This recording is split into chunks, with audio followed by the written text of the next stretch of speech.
So you are in the Tulip Hospital. It's the very first specialized cleft lip and palate hospital here in the entire Guatemala. When a child gets born with a cleft lip and palate in Guatemala, a lot of time there is first a shock because there is not an ultrasound before like what we have back in the States or in Canada. So most moms are very upset. A lot of mothers, they have already a couple of kids, then they get a baby with a cleft.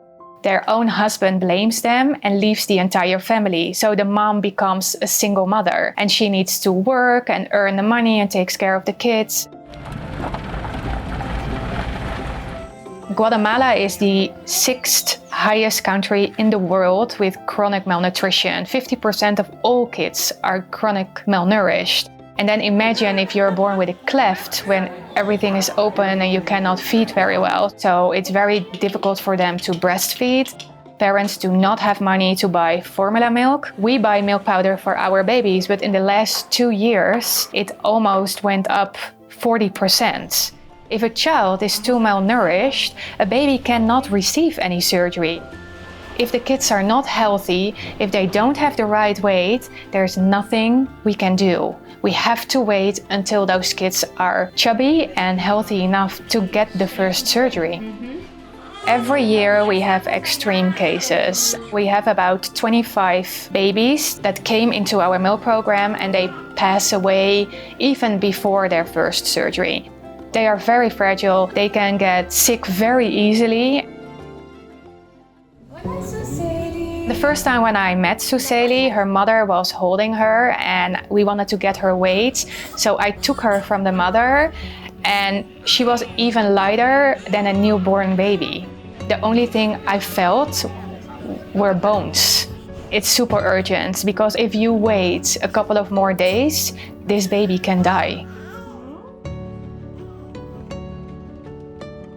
So she's now in a recovery center. They have nurses, a pediatrician, and they feed her. And when she is having the right weight, she will come to our hospital. We will do the first lip surgery.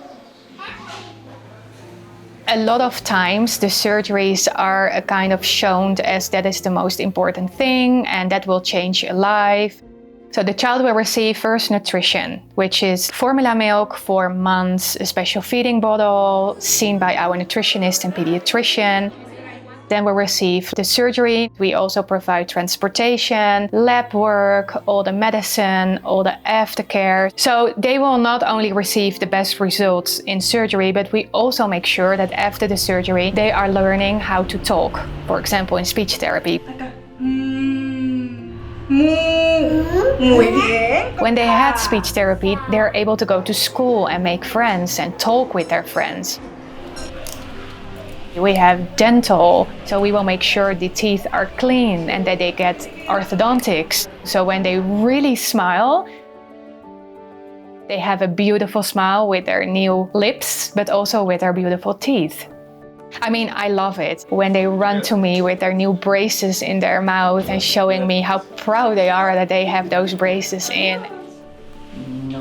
No, todavía no has pasado. Our psychologist sees most of the mothers and also a lot of teenagers that are dealing with, low self-esteem. We also built a patient home with 16 bedrooms, 35 beds. The home is wonderful because they are all sharing the same thing and they are all worried, but they are not alone. We have a saying in the foundation that when a baby comes in, it's welcome to the family because our family is growing every single day. So it really feels like one big family.